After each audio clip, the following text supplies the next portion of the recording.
Hello दोस्तों, स्वागत है आपके अपने यूट्यूब चैनल एडमैन फैक्ट पर। आज आपका जो आरआरबी ग्रुप डी का जो एग्ज़ाम हुआ, यानी जो आपकी 3 अगस्त की जो आपकी सेकंड शिफ्ट हुई है, उसका हम आपको 100% एनालिसिस करेंगे। प्लीज़ वीडियो को पूरा ज़रूर देखें और जो आगे आने वाली शिफ्ट है उनके लिए बहुत ही इंपॉर्टेंट क्वेश्चन होने वाले हैं।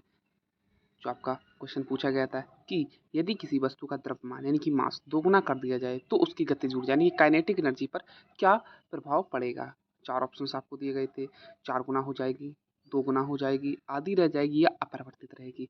आपका जो करेक्ट आंसर था ऑप्शन नंबर बी, यानी कि 2 गुना हो जाएगी। ये आपका एकदम करेक्ट आंसर होगा, यानी कि मास अगर 2 गुना कर दिया जाए तो काइनेटिक एनर्जी भी 2 गुना हो जाती है। आपका जो फॉर्मूला होता है काइनेटिक एनर्जी का, हाफ mv², ये आपका फॉर्मूला होता है।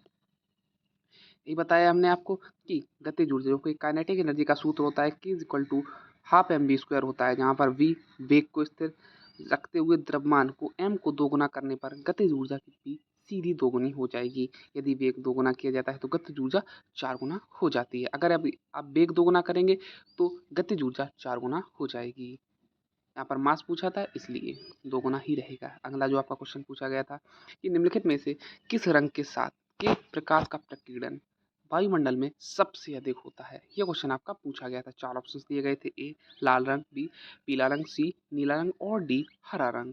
जो आपका करेक्ट आंसर था आपका ऑप्शन नंबर सी, यानी कि नीला रंग, इसका प्रकीर्णन सबसे अधिक होता है क्योंकि आकाश का जो रंग होता है वह आपका नीला होता है।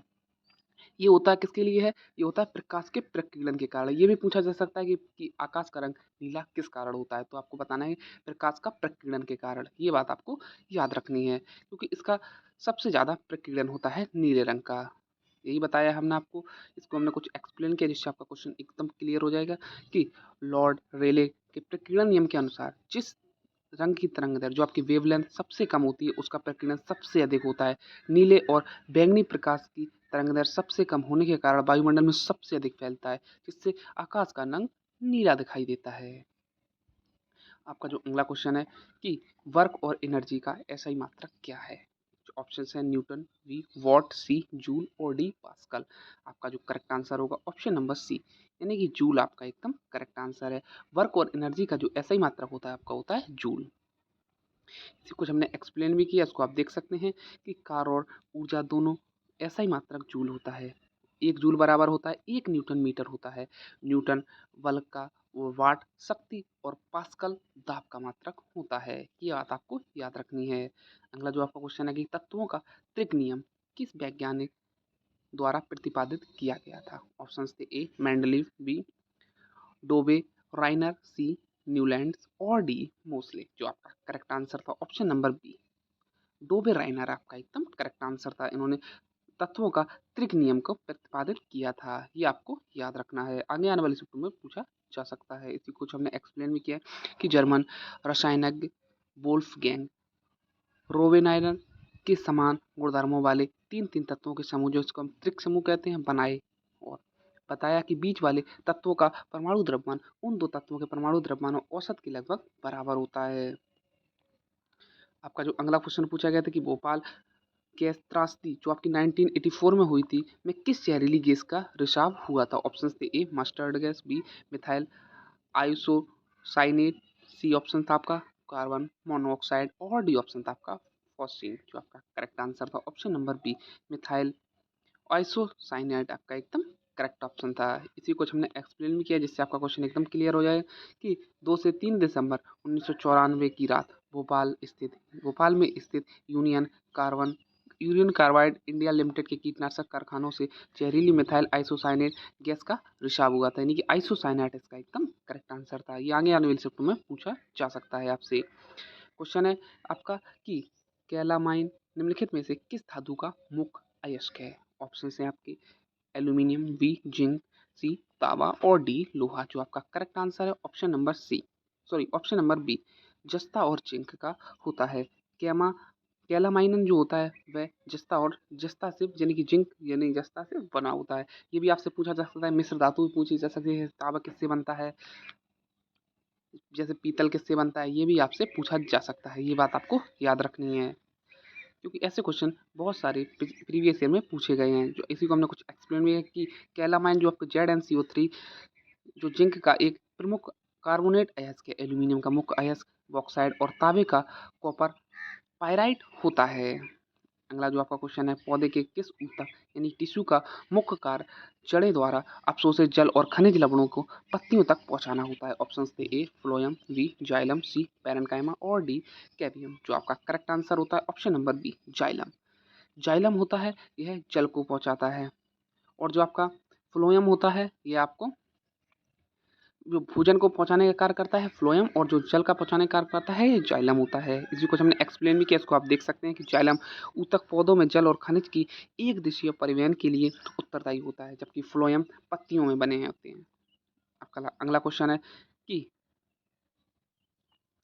इसी को बताया कि भोजन और पौधे के अन्य भागों तक पहुंचाता है जो आपका फ्लोएम होता है। और जो अगला क्वेश्चन है कि मानव शरीर के पेसमेकर का संबंध किस अंग से है। ये क्वेश्चन आपके लिए बहुत ही इंपॉर्टेंट है, क्योंकि ये क्वेश्चन बहुत सारे प्रीवियस ईयर में पूछा गया है कि पेसमेकर का संबंध किस अंग से है। ऑप्शन हैं यकृत, बी गुर्दा, सी हृदय और डी फेफड़े। जो आपका करेक्ट आंसर होगा ऑप्शन नंबर सी, यानी कि हृदय आपका करेक्ट आंसर है। इसमें आपको इजी पूछा गया कि पेसमेकर कहाँ लगता है, लेकिन जो आपके प्रीवियस में पूछा गया था कि पेसमेकर जो आपका हृदय में किस भाग में लगता है, ये क्वेश्चन आपको पूछा गया था। इसको आपको कमेंट में इसका आंसर जरूर देना है। इसी को हमने एक्सप्लेन भी किया कि पेसमेकर हृदय के दाहिने आलंद में स्थित होता है। ये लोग मैंने बता भी दिया। इसका कार्य हृदय की धड़कन और प्रारंभ और नियमित करना होता है, जो आपका हृदय के दाहिने आलंद में स्थित होता है। ये बात आपको याद रखनी है। यह प्रीवियस ईयर में आपके 2 बार पूछा गया था। जो आपके 2025 में ग्रुप डी का एग्जाम हुआ था उसमें 2 बार ये पूछा गया था कि जो आपका पेसमेकर है वह हृदय के किस भाग में लगता है। हृदय के दाहिने आलंद में स्थित होता है। ये बात आपको याद रखनी है। अगला क्वेश्चन है आपका कि कौन सा विटामिन जल में घुलनशील होता है। ऑप्शन है आपके A vitamin D, vitamin C और विटामिन के। जो आपका करेक्ट आंसर है option number C vitamin K होता है, जो आपका यह जल में घुलनशील होता है। मैं आपको बता दूं कि जो विटामिन बी और विटामिन सी होता है ये आपके जल में घुलनशील होते हैं, और जो वसा में घुलनशील होते हैं वे होते हैं आपके, आप इस ट्रिक से याद रख सकते हैं, कीड़ा KEDA।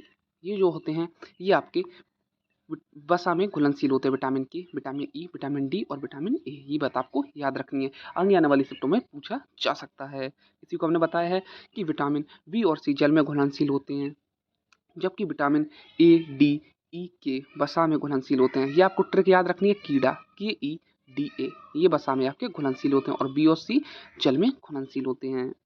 आपका अगला क्वेश्चन है आपका कि पेनिसिलिन नामक प्रथम प्रतिजैवी जैविक की खोज किसने की थी। ऑप्शन है आपके Edward Jenner, B Alexander Fleming, C Louis Pasteur और डी रॉबर्ट कोच। जो आपका correct answer option number B Alexander Fleming आपका एकदम करेक्ट आंसर है। इसी को हमने कुछ एक्सप्लेन भी किया कि अलेक्जेंडर फ्लेमिंग ने 1928 में पेनिसिलियम नोटेटम नामक कवक जो आपको फंगस से दुनिया की पहली एंटीबायोटिक दवा पेनिसिलिन की खोज की थी। अगला जो आपका क्वेश्चन है कि भारत और चंद्रमा के दक्षिणी ध्रुव पर उतारे गए चंद्रमा 3 के लैंडर का नाम क्या रखा गया था। ऑप्शन थे आपके प्रज्ञान, वी विक्रम, सी ध्रुव और डी आदित्य। जो आपका करेक्ट आंसर है ऑप्शन नंबर बी विक्रम आपका एकदम करेक्ट आंसर। तो जो आपका लैंडर था वो था जो विक्रम था, और जो आपका रोवर था उसका नाम प्रज्ञान था। ये बात आपको याद रखनी है। यही बताया हमने आपको कि चंद्रयान 3 के लैंडर का नाम विक्रम, जो डॉक्टर विक्रम साराभाई के नाम पर, और इनके अंदर निकले रोवर का नाम प्रज्ञान था। ये बात आपको याद रखनी है। अगला क्वेश्चन है आपके भारत के पहले सूर्य अध्ययन मिशन का नाम क्या है, जिसे इसरो द्वारा सफलतापूर्वक लॉन्च किया गया था। ऑप्शन थे ए आदित्य L1, बी सूर्यान फर्स्ट, सी सोलर एक्स और डी ऑप्शन था हेलियोस बी। करेक्ट जो आंसर था आपका option number A Aditya L1 आपका एकदम करेक्ट आंसर था। इसी को हमने कुछ एक्सप्लेन भी किया कि आदित्य L1 भारत की पहली अंतरिक्ष आधारित और वेधशाला है, जिसे पृथ्वी और सूर्य के बीच स्थित लैंग्वेज बिंदु L1 पर स्थापित किया गया है।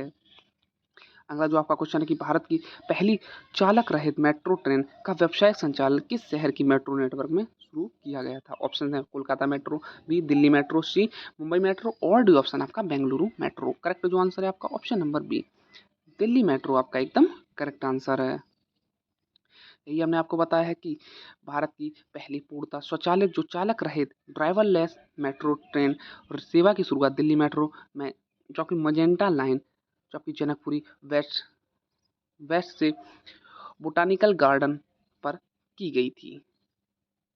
आपका जो अगला क्वेश्चन है, गहरे समुद्र में गोताखोरी के दौरान श्वसन के दौरान सिलेंडरों में ऑक्सीजन के साथ किस अक्रिय गैस को भरा जाता है? ऑप्शन हैं आपके आर्गन, बी हीलियम, सी नियॉन और डी रेडॉन। आपका जो करेक्ट आंसर है ऑप्शन नंबर बी। आपका जो हीलियम है वह उसको जो गोताखोरों के लिए जो ऑक्सीजन सिलेंडर में भरा जाता है, ऑक्सीजन के साथ हीलियम को भरा जाता है। ये भी आपको याद रखना है, ये सारी अक्रिय गैस हैं। ये भी पूछा जा सकता है कि इनमें से अक्रिय गैस कौन है, आपको ये याद रखना है। इसी को हमने बताया, कुछ एक्सप्लेन भी किया जिससे आपको क्वेश्चन एकदम क्लियर हो जाए कि हीलियम गैस उच्च दाब पर रक्त में बहुत कम घुलनशील होती है, इसलिए उच्च दाब वाले गहरे पानी में नाइट्रोजन के खतरे से बचने के लिए ऑक्सीजन के साथ हीलियम मिलाई जाती है। अगला जो आपका क्वेश्चन है कि दूरसंचार और हाई स्पीड इंटरनेट के लिए उपयोग की जाने वाली ऑप्टिकल फाइबर केवल एक सिद्धांत किस पर कार्यरत करती है? ऑप्शन है आपके प्रकाश का अपवर्तन, बी पूर्ण आंतरिक परावर्तन, सी प्रकाश का विवर्तन और डी ऑप्शन है आपका प्रकाश का प्रकीर्णन। जो आपका करेक्ट आंसर होगा ऑप्शन नंबर बी, पूर्ण आंतरिक परावर्तन आपका एकदम करेक्ट आंसर है। इसी को हमने बताया है क्योंकि कि ऑप्टिकल फाइबर कांच या प्लास्टिक के पतले धागे होते हैं जिनमें प्रकाश सिग्नल बिना ऊर्जा हानि के पूर्ण आंतरिक परावर्तन के सिद्धांत पर बहुत तीव्र यात्रा करते हैं। ये आपसे पूछा जा सकता है कि ऑप्टिकल फाइबर जो किस सिद्धांत पर कार्य करता है, तो आपको बताना है पूर्ण आंतरिक परावर्तन पर। ये आगे आने वाले शिफ्टों में पूछा जा सकता है। लगभग आपके सारे क्वेश्चन कंप्लीट हो चुके हैं जो हमें मिले। जितने क्वेश्चन मिले उसका हमने आपको 100% एनालिसिस किया और जितने क्वेश्चन हैं ये आपके प्रीवियस से भी पूछे गए हैं और ये आपके आने वाली शिफ्टों में बहुत ही इंपॉर्टेंट क्वेश्चन होने वाले हैं। प्लीज़ वीडियो देखने के लिए थैंक यू। अगर आपको इसकी PDF चाहिए तो प्लीज़ टेलीग्राम चैनल को भी ज्वाइन जरूर कर लें, जो आपकी लिंक डिस्क्रिप्शन में दे दी है। Thank you.